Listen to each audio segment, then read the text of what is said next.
Me corresponde como editor hacer una pequeña intervención. 1860, Cienfuegos, en el mismo momento en que Jacobo de la Pezuela escribe su diccionario político, económico y demográfico, Cienfuegos se convierte en una de las regiones más importantes del desarrollo socioeconómico de la isla. Cienfuegos es producto y resultado en esos años de la expansión del sistema de plantación esclavista del este al oeste, o del oeste al este.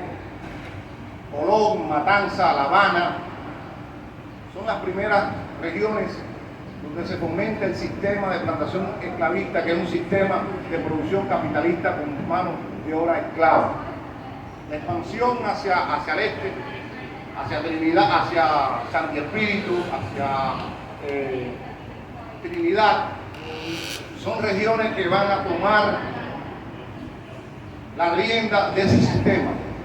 Cienfuegos al sur tiene todas las características para poder desarrollar ese sistema, porque se ubica en una zona, digamos, para el comercio, para el transporte de cabotaje y para poder desarrollar el comercio del azúcar. Es una región que comienza a crecer inmediatamente a partir de los años 30, pero ya en el 60, Jacobo de la Pezuela lo describe como una ciudad o como un pueblo de importancia económica y sociopolítica y cultural. Estoy poniendo en contexto a Cienfuegos porque la novela se desarrolla en esa época. Cienfuegos es una zona que tiene que ver con el desarrollo hacia el hinterland, hacia la conquista del espacio hacia adentro.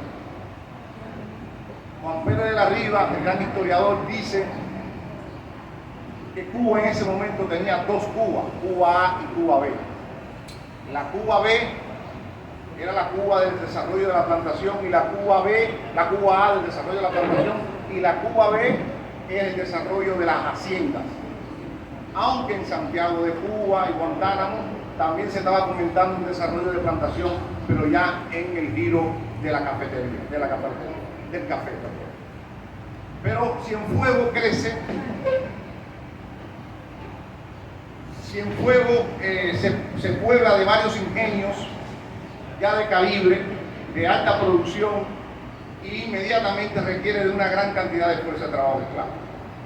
En esos años, el desarrollo de la sociedad cienfueguera va a traer consigo de que hay un movimiento cultural incesante. Colón casi es desplazado. Matanza, que era la Atenas de Cuba, comienza a ceder. Y toda la conquista de la cultura fundamentalmente va hacia el centro del país. En este caso, las villas. Antiguamente las villas, antiguamente la Cienfuegos era una jurisdicción, esa es una división política administrativa que ocupaba toda la zona de la parte sur del centro de la isla. Y entonces allí comienza a desarrollarse la historia de la avenida. Quiero leer algunas cosas, me lo permito.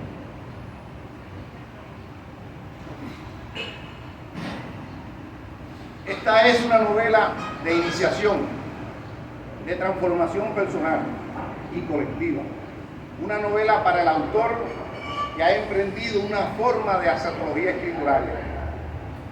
Es así como la mística libre del tiempo avanza y la novela se desarrolla. Ora entre el susurro a centrales del pasado colonial en la década del 60 y ora en el latido palpitante del presente de Miami. Camila realiza un ritual con la mesa de la Cuba. Luego distrae a sus compañeras con un festín español y ejecuta un plan oculto para quemar la mesa, simbolizando un renacimiento personal. El narrador sigue un ritual revelando el sueño con la Avellaneda. anticipando eventos trascendentales.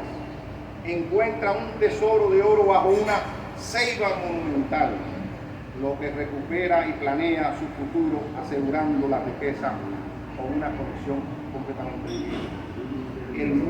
En medio de la torre, en medio de una torre de piedra, lejos del mar, pero no de su influencia, el narrador se sumerge en la escritura con una pasión enfervecida, evocando la presencia de doña Gertrudis Gómez de Avellaneda, vestido de blanco y rodeado por un paisaje que una vez admiró la propia Avellaneda. El narrador se deleita en el poder y el símbolo, y encontrando en ellos un consuelo para la vacuidad de la existencia terrena. Desde su posición en la fortaleza de Nuestra Señora de los Ángeles de Agua, el narrador reflexiona sobre su privilegiada vida junto a Dayanara y Danna, inmerso en un misterio que emana tanto del castillo como del mar. Una relación olvidada durante años de exilio de Miami. En esta ciudad el mar era distante, separado por una barrera metafórica y material, un mar irreal y aséptico que contrasta con la intensidad del mar que ahora la rodea. La escritura dentro de la fortaleza se convierte en una experiencia emocionante para el narrador, quien se encuentra fascinado por su ubicación sobre los farallones, rodeado de un paisaje marino impresionante. El mar azul oscuro, salpicando de veleros y mercantes, se convierte en una fuente de inspiración y asombro, recordando los cambios políticos en la isla, donde un grupo de coroneles tomó el poder, desmontando la estructura del antiguo régimen y despertando al país. Me acuerdo una vez una académica cubana que ya falleció lamentablemente, vino a presentar un libro y nadie podía imaginarse que en un grupito de papel así había como 25 cuartillas. Y casi a la mitad el público empezó a gritarle que quería oír al autor, o sea, quieren oír a Armando en este caso. Yo les prometo que aquí tengo solamente 4 cuartillas, que están en 18 puntos, que se leen muy rápido, pero quiero ser muy conciso para rendirle este tributo a mi buen amigo. Así que voy a proceder a leerla y a partir de ahí estaremos junto al autor, que es una de las personas que queremos, por supuesto, disfrutar en él. Bueno, esta tarde voy a tratar de reciprocar la gentileza de mi amigo Armando de Armas, cada vez que lo convocaba como invitado excepcional a mi programa La Mirada Indiscreta durante los 10 años que estuvo al aire cada semana. Armando es de esos concurrentes confiables, sagaces, conversador, que la televisión agradece, donde ahora figuran tantos improvisados. En la novela que hoy se presenta, el alter ego de Armando se refiere a la satisfacción que se siente en la egoteca personal al poder disfrutar la popularidad que concede la televisión. Me hace feliz haber sido parte de dicha circunstancia. Además de los estudios del Canal 41, hemos compartido labor en un sitio complejo y peliagudo, donde sin embargo logramos abrirnos paso contra todas las adversidades. Me refiero lamentablemente a TV y Radio Martín. Hay sin embargo en nuestra amistad un punto luminoso, y fue cuando de modo inesperado, sin planificarlo, coincidimos en un santuario de la literatura universal, el apartamento de Miriam Gómez y Guillermo Cabrera Infante en Londres. Aquel fue el privilegio que nos deparó Miriam, albacea de una obra monumental y la más divertida e inteligente anfitriona que uno se pueda imaginar. Pocas celebraciones de mi cumpleaños han sido tan significativas. Tengo el defecto profesional de inconscientemente convertir el disfrute artístico o literario en cine, irremediablemente. En casa, luego de las labores del día, nos entregamos al rito puntual de ver una película. Perdona que los abrume con alguna anécdota personal. Nos entregamos al rito puntual de ver una película cada noche. Es uno de los momentos cumbres del día cuando nos sentamos mancomunados para desentrañar la historia insospechada que nos provoque emoción. Ahora voy a partir. La nueva novela de Armando la he disfrutado como una buena película. Ha transcurrido imperturbable delante de mis ojos, como en una gran pantalla. Y hasta he tomado prestado algunos momentos de nuestro músico predilecto, quiero decir de Ted y mío, Ennio Morricone, cuando pienso que le vendría bien una banda sonora pasional a su envolvente creatividad literaria. En la segunda edición te pueden poner un DVD. Asumí el personaje protagónico de manera virginal, porque no soy ducho ni en su vida ni en su literatura, me refiero a la Avellaneda. De hecho, diría que las fidelidades pertenecen a los biógrafos o a los académicos. Yo como lector cinematográfico, si eso es algo que existe, me confabulo con la historia y aparto las interferencias intelectuales que perturban el regocijo al cual se referían los astutos griegos a la hora de hacer propio el arte de los otros. Estoy llegando al final, no te preocupes. Armando es un desacralizador y penitente, lo cual le concede un rango particular y necesario en la literatura nuestra, necesitada de universalidad. Contradigo a mi amigo Baltasar, este es un libro cubano, este es un libro afortunadamente universal. Me imagino a lectores suecos o rumanos excitándose con los desvaríos calenturientos de la sexy peregrina que ha redescubierto sus orgasmos otoñales en las mañas de una esclava mulata educada en las artes amatorias francesas. ¿Qué más se puede pedir de un libro?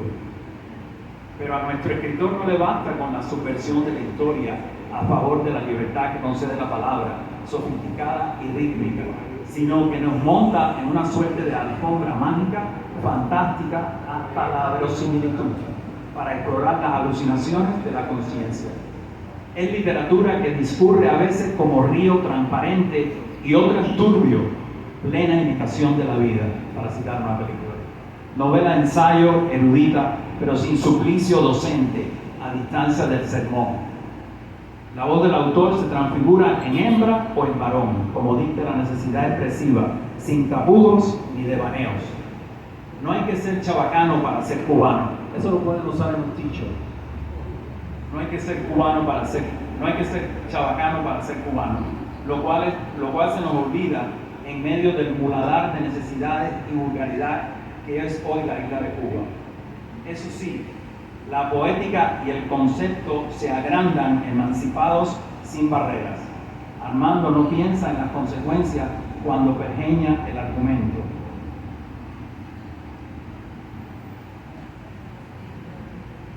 Su literatura no arrastra e impedimenta, practica la incorrección política como si fuera parte de la condición humana. Esta novela tiene el don de la fijeza, se queda viva, provocadora después de ser leída.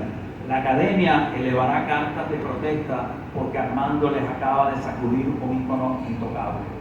Es de celebrar, sin embargo, que haya bajado a la Avellaneda de su vano pedestal. Yo, que no la conocía mucho, ahora la veo como una celebridad que, sin proponérselo, me ha revelado otros caminos de nuestra aciaga y virtuosa cubanidad. De hecho, diría que las fidelidades pertenecen a los biógrafos o a los académicos. Yo, como lector cinematográfico, si eso es algo que existe, me confabulo con la historia y aparto las interferencias intelectuales que perturban el regocijo al cual se referían los astutos griegos a la hora de hacer propio el arte de nosotros. Una novela que le va a traer grandes problemas precisamente a la academia, porque del modo en que yo la leí, con el modo en que yo leo las cosas, yo veo que detrás de la escritura de la novela hay un planteamiento de teoría cultural y un planteamiento de teoría literaria. Si bien el espíritu, el alma, como quieren llamarlo, tiene la capacidad de tranquilidad, tiene la capacidad de volar desde un plano astral, también los textos tienen la capacidad de moverse y de visitar a la literatura. Esta es una novela que para mí entra en un concepto literario que es la antología, es la visitación de los textos, la visitación de las escrituras. no solo el espíritu, el alma transmigra, también los textos vuelan y van en búsqueda en el presente y en el futuro de algún autor para que sea escrito o sea devuelto a la posteridad. La Avellaneda tiene eso, es una entidad, como dice Santiago, de mucha fuerza espiritual, pero también su escritura tiene una fuerza que en el plano esotérico, en el plano astral e incluso en el plano espiritual vuela, camina, se expande y está circulando todo el tiempo para ver quién es capaz de ser un vehículo y presentar. Yo creo que Armando es aquí un vehículo, una entidad que tiene la capacidad de expresar lo que esta señora le pudo decir en ese plano de la tectomitosis, que es la visitación de los textos. El inventor de eso es Jacques Derrida. Mucha gente lo odia, pero Jacques Derrida descubre que los grandes sueños también viajan, no en imágenes, sino también en tiempo. Muchas gracias, quiero dejar esto planteado porque esto va a servir también. Esta va a ser una novela que va a ser discutida también en las academias y va a ser estudiada porque hay detrás de ella una teoría literaria importante que yo creo en el mundo universitario debe ser conocida. Ahora le cedo la palabra a alguna gente que quiera hacer una pregunta. Bueno, ¿qué decirle? Se oye, me dicen si no se oye, pues si no viví, ¿se oye bien? Ahí. Hay que acercarte mucho. Bueno. Es que esto de un hombre con un micrófono,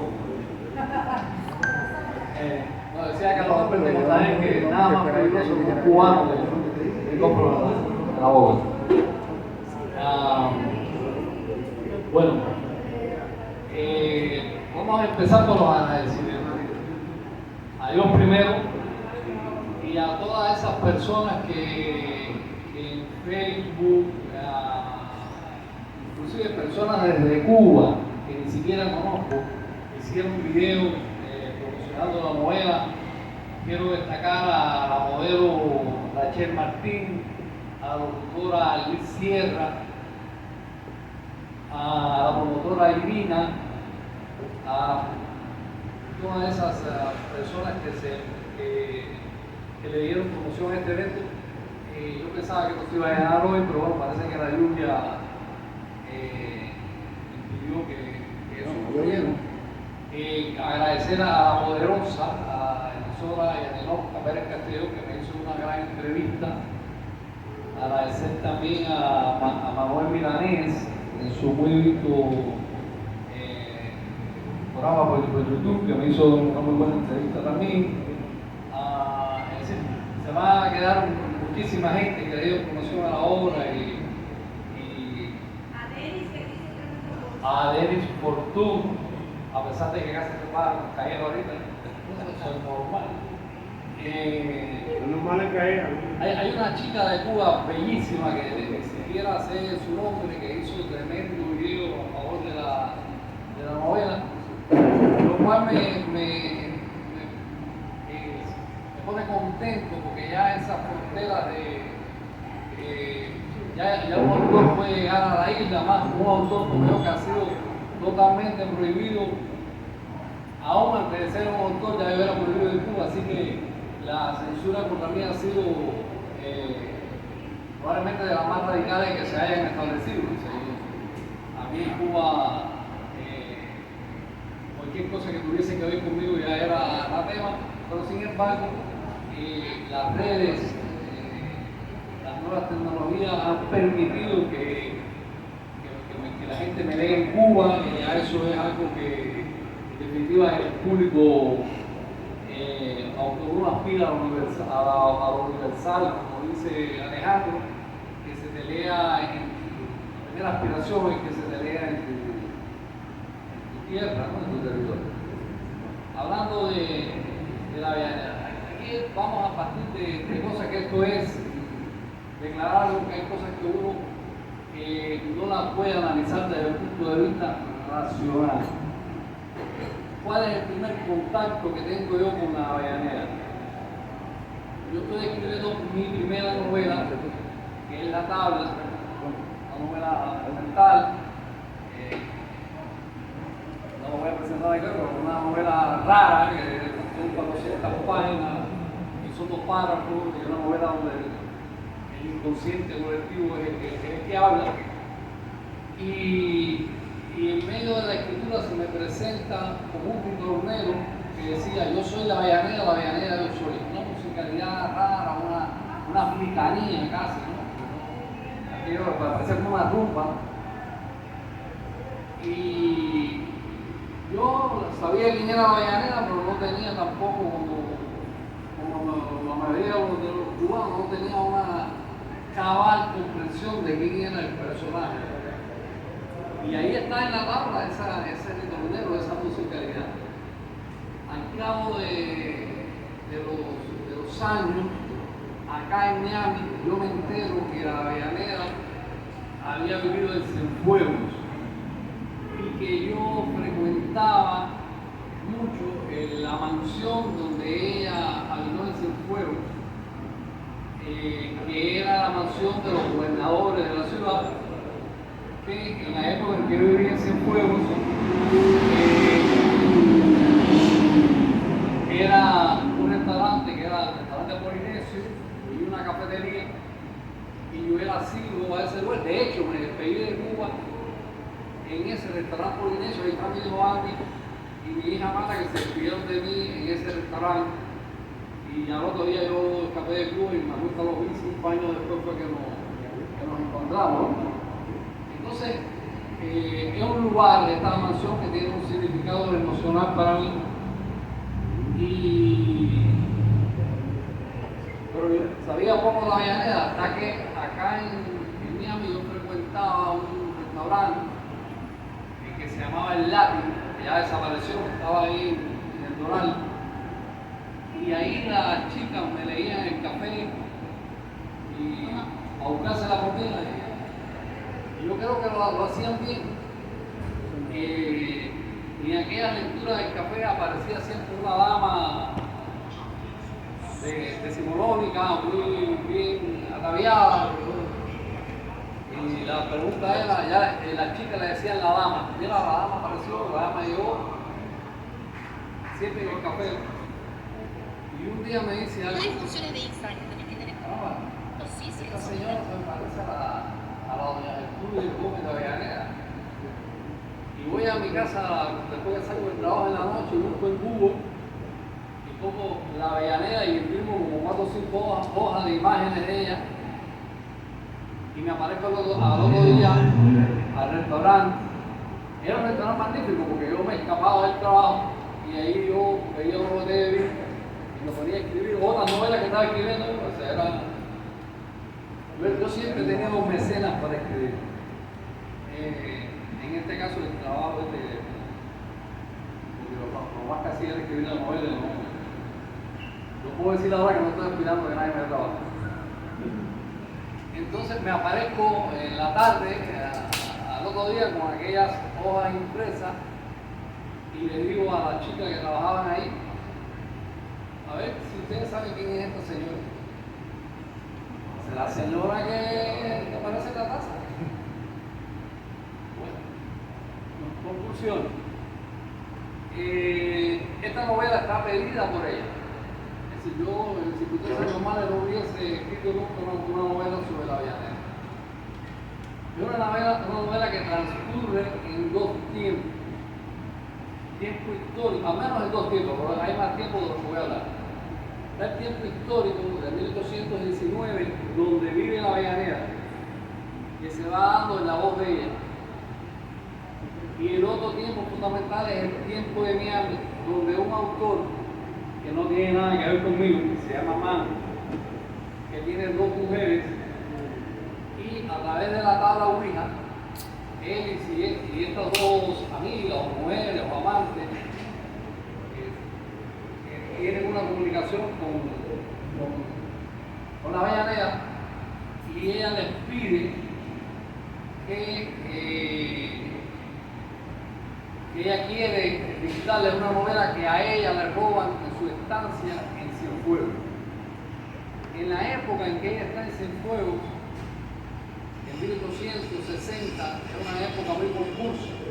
ya hay los primeros brotes de independentismo unidos al bandolerismo local.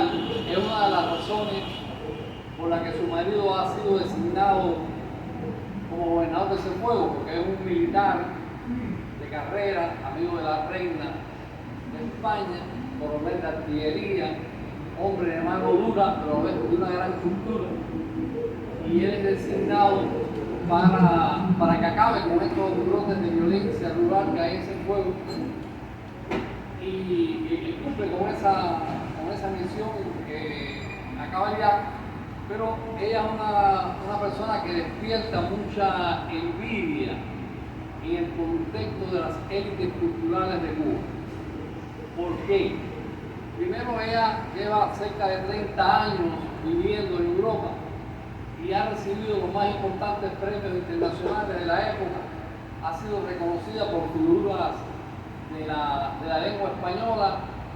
Lo único que le falta es entrar a la academia, a la Real Academia Española de la Lengua, y no lo hacen por prejuicio.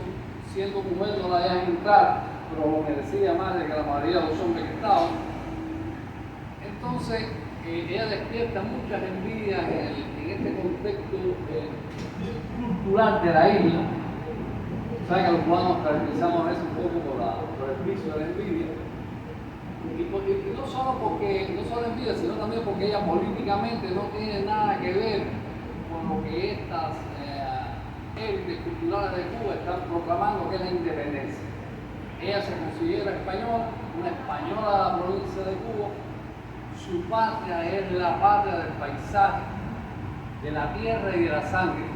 Al final, la única patria posible. En contraposición con la patria de Martí, que es la patria política, la patria ideológica, la patria que se desó a partir de la Revolución Francesa y que en definitiva es una patria artificial. Esto es la constitución de la Avellaneda con Martí.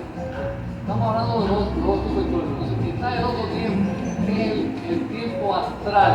El 19, el tiempo astral en que se supone que habita el mundo espiritual, que es el mundo en que ella se encuentra.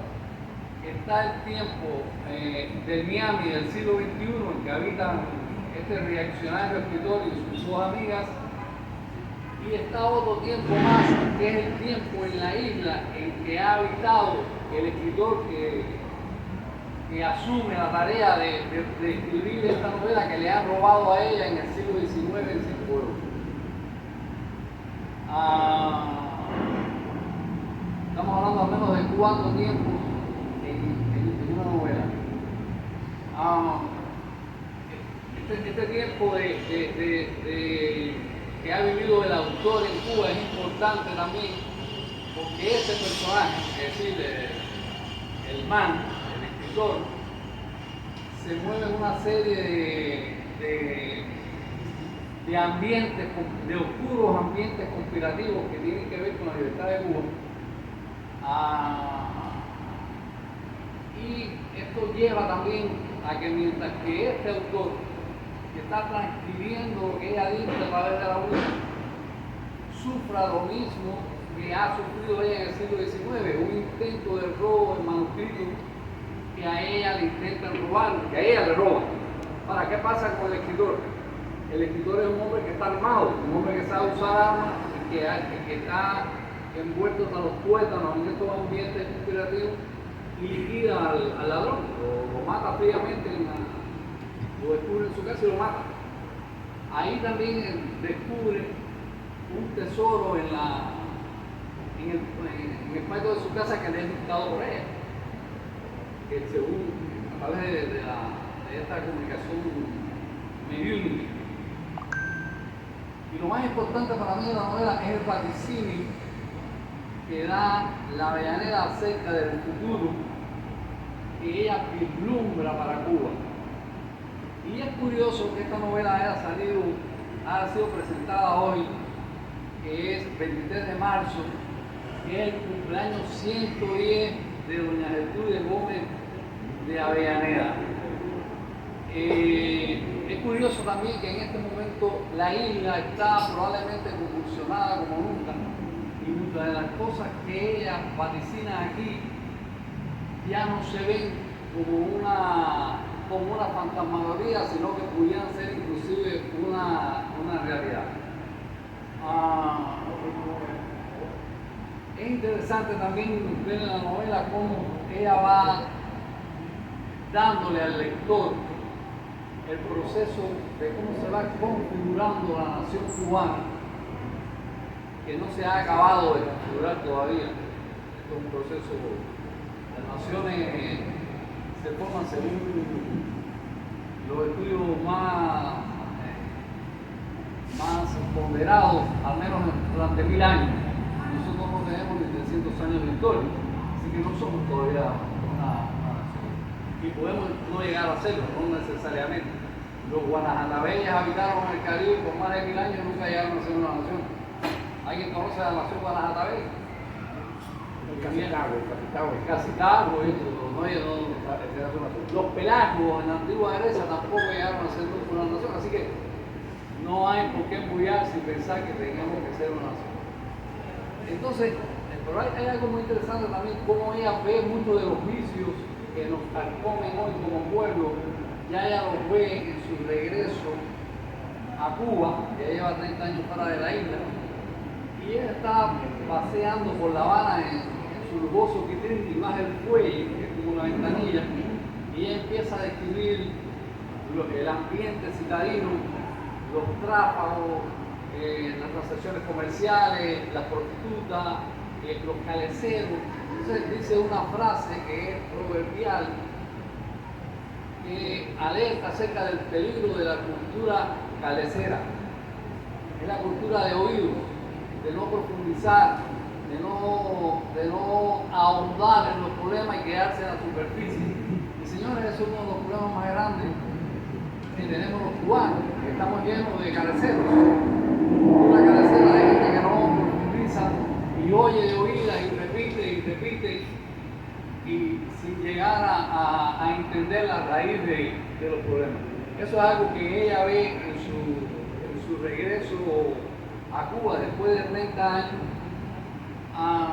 Y es interesante cómo el haberse alejado de la isla y regresar le permite a ella ahondar, profundizar en la esencia de lo que era el cubano de la época y de los peligros que le acechaban al cubano en el futuro. Consecuencia que estamos pagando todos aquí, porque todos estamos exiliados, familias, hijos que no conocen su tierra, muchos. En fin, que es un peligro que ella fue capaz de ver ya en ese siglo XIX, inclusive ya dice que su padre le está diciendo, por eso es que se va ella de Cuba, aparte que el padrastro la quería matrimonial con un señor mayor que tenía mucho dinero y es una de las razones por las que se va, pero también porque su padre, que acababa de morir, le aconsejaba que dejaba la isla porque el futuro que veía para esa isla no era nada halagüeño. Así que toda esa serie de tempestades político-históricas que nos acecharon, después que nos acechan en estos momentos que nos castigan, ya ella era capaz de vislumbrar.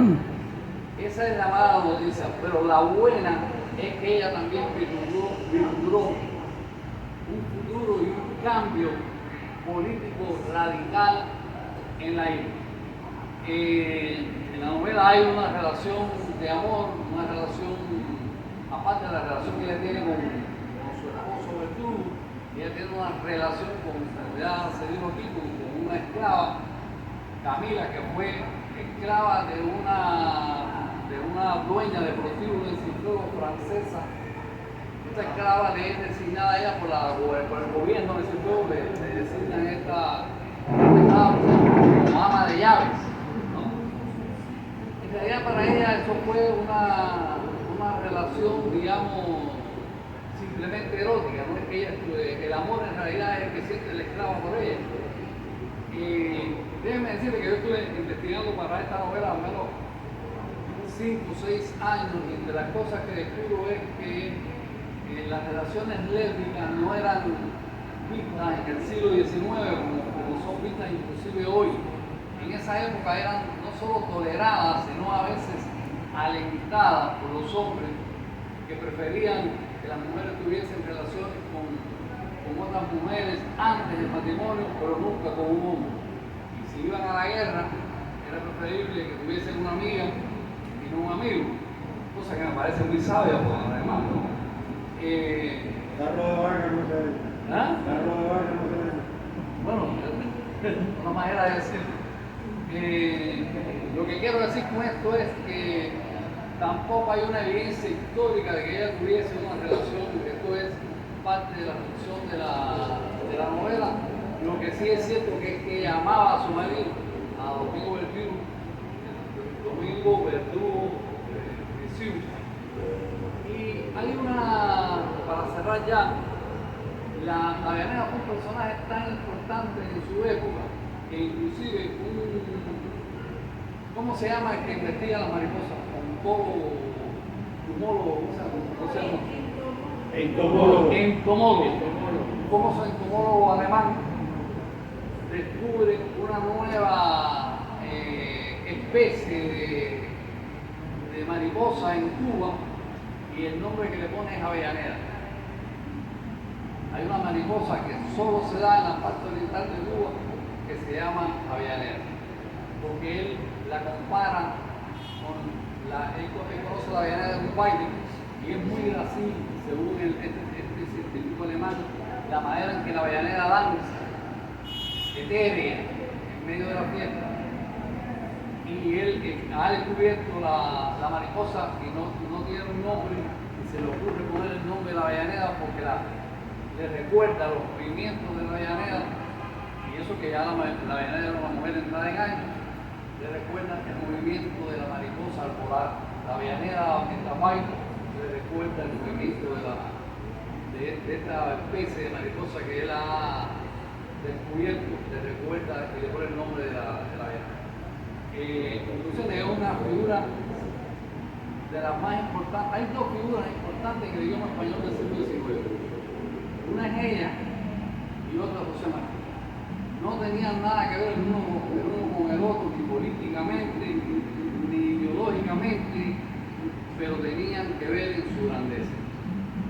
Estaban unidos en la grandeza. No se conocieron, obviamente. Es Martí quien habla de ella después y no habla positivamente de ella. Martí dijo de ella una frase que empieza: no hay nada de mujer en la avellanera. Y Ramón de los Herreros, Bretón de los Herreros, un crítico de la época anterior a Martí, dijo que es mucho hombre esta mujer, refiriéndose a la avellanera. Los dos estaban equivocados. La avellanera era tremenda mujer, lo que no había hombre para ella. Muchas gracias.